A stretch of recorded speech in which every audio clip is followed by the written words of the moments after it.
O Senhor esteja convosco. Proclamação do Evangelho de Jesus Cristo segundo Marcos. Naquele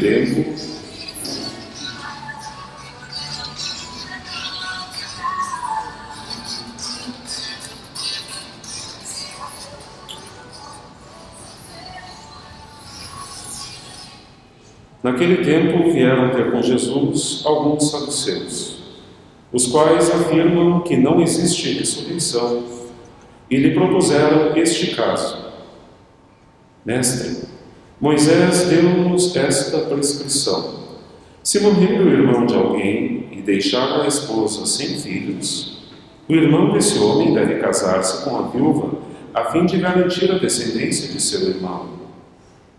Ora, havia 7 irmãos. O mais velho casou-se e morreu sem deixar descendência. O segundo casou-se com a viúva e morreu sem deixar descendência. E a mesma coisa aconteceu com o terceiro. E nenhum dos 7 deixou descendência. Por último, morreu também a mulher. Na ressurreição, quando eles ressuscitarem, de quem será ela a mulher? Porque os 7 se casaram com ela. Jesus respondeu: acaso vós não estáis enganados por não conhecerdes as Escrituras, nem o poder de Deus? Com efeito, quando os mortos ressuscitarem, os homens e as mulheres não se casarão, pois serão como os anjos do céu. Quanto ao fato da ressurreição dos mortos, não lestes no livro de Moisés, na passagem da sarça ardente, como Deus lhe falou: eu sou o Deus de Abraão, o Deus de Isaque e o Deus de Jacó? Ora, ele não é o Deus de mortos, mas de vivos. Vós estáis muito enganados. Palavra da salvação. Vamos sentar, meus caros. Aos que vêm conosco hoje rezar pelos seus falecidos, nossas sinceras condolências. Nas quartas-feiras, nesta paróquia do Menino Deus, nós usamos este espaço da homilia para fazer catequese sobre algum assunto relativo à nossa fé católica. E hoje o assunto previsto é tentar responder a pergunta: católicos adoram imagens?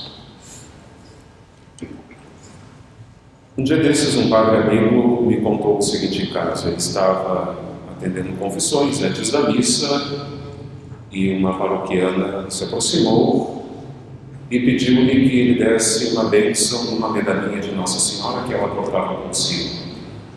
O padre reparou que no pescoço ela usava uma outra medalha com uma fada.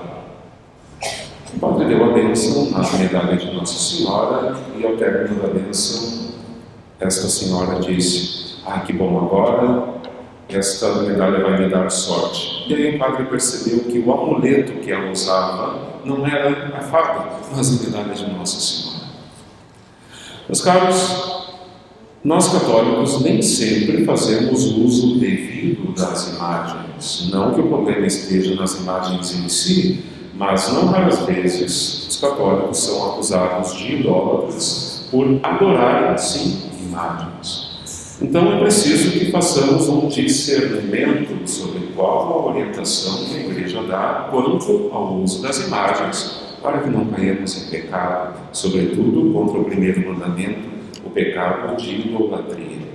Existe, quanto ao uso das imagens, na doutrina católica, uma distinção muito clara entre adoração e veneração. A adoração é um culto que se deve tão somente a Deus Nosso Senhor. Adoração significa reconhecer a divindade, reconhecer a superioridade e prestar culto, oferecer sacrifícios, por exemplo, o sacrifício da Santa Missa, que é nada mais nada menos do que o sacrifício do Filho oferecido ao Pai por obra e ação do Espírito Santo em favor de nós que aqui estamos e de toda a humanidade. Já o culto de veneração significa ter respeito por algo. Venerar, querer bem. Nós católicos, em relação às imagens, não somos chamados a adorá-las, mas a venerá-las. Quando contemplamos uma imagem da Bem-aventurada Virgem Maria, bem sabemos que, pois bem, se esta imagem, não permita Deus, mas um dia cai e se quebra, e não há como se restaurar, pois compra-se outra e se põe no lugar, porque não foi a Nossa Senhora que caiu e se quebrou, esta está em corpo e alma no céu. Quando contemplamos uma imagem de Nossa Senhora, o nosso olhar, o nosso coração se volta para a realidade cuja imagem, já por isso tem o nome de imagem, a imagem representa uma realidade e não é a realidade em si. Assim, quando contemplamos uma foto de um ente querido, sabemos que ali está a imagem da pessoa e não a pessoa. Queimou-se por um acidente uma foto que para nós era muito querida, porque trazia lembranças de um dia muito especial. Sabemos que queimou-se a imagem, mas não a pessoa. Portanto, quando contemplamos as imagens, somos convidados a alçar o nosso coração, a nossa mente para a realidade que a imagem representa. Isso também não significa ter desprezo pela imagem, assim como não temos desprezo por uma foto de um ente que nos é querido. Porque a imagem, justamente por nos arremeter à realidade cuja imagem representa, a imagem se torna para nós querida, mas não deveria ser objeto de adoração, porque a imagem em si não tem poder, atribuir poder a quaisquer imagens. É, sim, um culto de idolatria, porque atribuímos a uma realidade que não passa de criatura de mãos humanas, atributos que competem a Deus Nosso Senhor. A Sagrada Escritura, alguns irmãos de outras confissões usam alguns trechos desta Escritura justamente para nos acusar de idolatria. Por exemplo, vemos no livro do Levítico, capítulo 26, versículo 1. Diz assim: não fabriqueis para vós falsos deuses, não elijais para o vosso uso nem ídolo, nem estrela, e na vossa terra não ergais pedra esculpida para prosternar-vos diante dela, pois eu sou o Senhor vosso Deus. A passagem muito clara proíbe a fabricação de imagens às quais é atribuído o título de deuses. Ou seja, não só a imagem de santo, ou de Nossa Senhora, ou de Jesus Nosso Senhor, mas mesmo pedras ou outros elementos da natureza, aos quais atribuímos atributos que competem a Deus, fazem com que caiamos em idolatria. E de fato isso não é querido por Deus. Por isso a proibição de fabricar uma imagem de Deus, até porque no Antigo Testamento Deus não se tinha revelado. Não tinha revelado a sua face. Qualquer imagem que se fizesse de Deus seria uma projeção humana de Deus. Uma criação de Deus à nossa imagem e semelhança, e não o contrário. Somente quando o Verbo se fez carne é que Deus mostrou a sua face, por isso ele dirá a um dos seus apóstolos: quem me viu, vê o Pai. E São Paulo dirá que Cristo é a imagem visível do Deus invisível. Agora, não é porque a Sagrada Escritura proíba a fabricação de imagem de deuses que a Sagrada Escritura proíba a fabricação de quaisquer tipos de imagens. Vemos, por exemplo, no livro do Êxodo, muito claro a ordem dada a Moisés. Diz assim: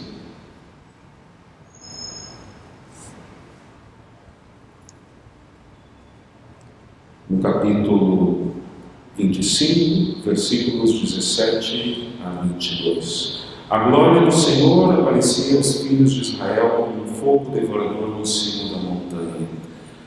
E depois Deus manda que Moisés faça uma imagem, surpreende. Em seguida farás um propiciatório de ouro puro, com 2 côvados e meio de comprimento e com 1 côvado e meio de largura. Farás igualmente 2 querubins de ouro para serem soldados nas 2 extremidades do propiciatório. Faze um querubim em uma extremidade e outro querubim na outra extremidade. Disporeis os querubins destacando-se do propiciatório nas 2 extremidades. Os querubins estenderão suas asas para cima, para com elas protegerem o propiciatório. Eles estarão face a face e olharão para o propiciatório.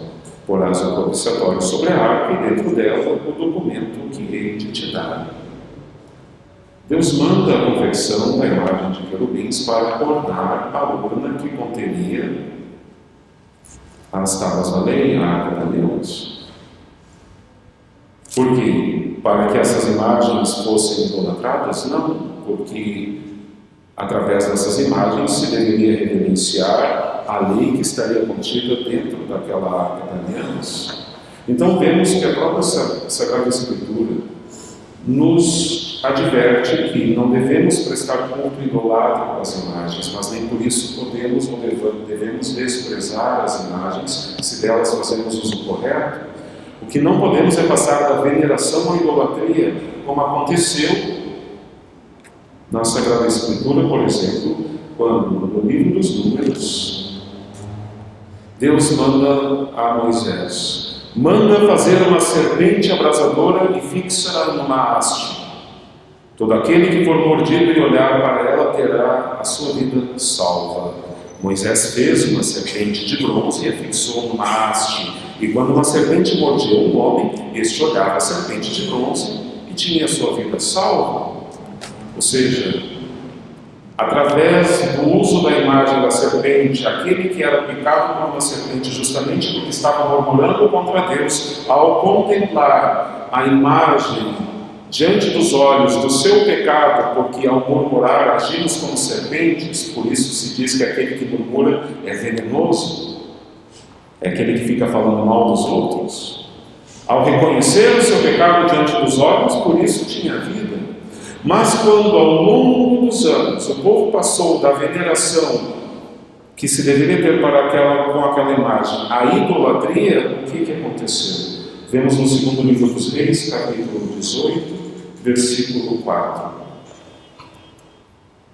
Foi ele, está falando o rei de Ezequias, foi ele que fez desaparecer os lugares altos, quebrou as estelas, cortou o poste sagrado e esfacelou a serpente de bronze que Moisés fabricara, pois até então os filhos de Israel lhe tinham oferecido incenso. Passaram a adorar a imagem da serpente como se fosse Deus. Portanto, quebrou a imagem. Cometeu um sacrilégio? Não, cometia sacrilégio aquele que adorava a imagem como Deus. Ao quebrar a imagem, ele acabou com essa história de o povo ficar idolatrando aquela imagem. Padre Mas aqui diz que no Antigo Testamento a imagem da serpente de bronze foi quebrada porque o povo lhe oferecia incenso. E quantas vezes eu vim aqui na missa na sua paróquia, o Senhor incensa a imagem de Nossa Senhora, o Senhor incensa a Santa Cruz. Vamos também quebrar tudo dentro dessa igreja para que não se ofereça mais incenso às imagens? O uso do incenso no Antigo Testamento significava reconhecer a divindade daquele que era incensado. O uso do incenso na liturgia tem uma simbologia diferente. O incenso na liturgia significa a oração do povo de Deus que eleva-se ao céu, assim como a fumaça perfumada do incenso. Então, quando incensamos uma imagem, estamos pedindo que, pela intercessão da bem-aventurada Virgem ou do Menino Deus, suba aos céus a nossa oração e que ela seja tão agradável quanto o perfume daquele incenso que acende. É diferente o sentido do uso do incenso. Mas e a prostração ou o ajoelhar-se diante da imagem, que também não poucas vezes já vimos dentro desta igreja, quando cada dia 25 o padre se ajoelha diante da imagem do Menino Deus, ou quando não raras vezes ajoelha-se diante da imagem de Nossa Senhora. Ajoelhar-se pode ter um sentido de culto idolátrico, reconhecendo a divindade, como fazemos na Santa Missa ao nos ajoelharmos diante do Santíssimo Sacramento, no momento da consagração. Mas este mesmo ajoelhar-se também tem o sentido de reconhecer a nossa pequenez e humildemente suplicar que, pela intercessão dos santos e santas de Deus, a nossa prece seja ouvida. Então é diferente ajoelhar-se diante da imagem de Nossa Senhora e ajoelhar-se diante de Nosso Senhor presente na Eucaristia. O gesto externo é o mesmo, mas o sentido que trazemos no coração é completamente diverso. Peçamos a Santa Maria que nos ajude a prestarmos o culto devido a Deus e a não ultrapassarmos o culto que prestamos aos santos e santas através da veneração das imagens. Por exemplo, cada vez que se pede para dar uma bênção numa imagem, a oração de bênção não é para a imagem. O ritual de bênçãos, nas suas orações, pede que se faça reto uso daquela imagem para a vida de oração. Porque não é a imagem que fica poderosa com a bênção, mas a oração pede que o fiel, diante daquela imagem, faça o culto, preste o culto devido a Deus e o culto que seja devido também aos santos e santos. Nossa Senhora nos ajude a compreender essas realidades para que, venerando-a, assim como aos anjos e santos, só a Deus prestemos o culto devido de adoração. Porque se assim o fizermos na terra, seremos dignos de um dia adorá-lo no céu, face a face. Amém.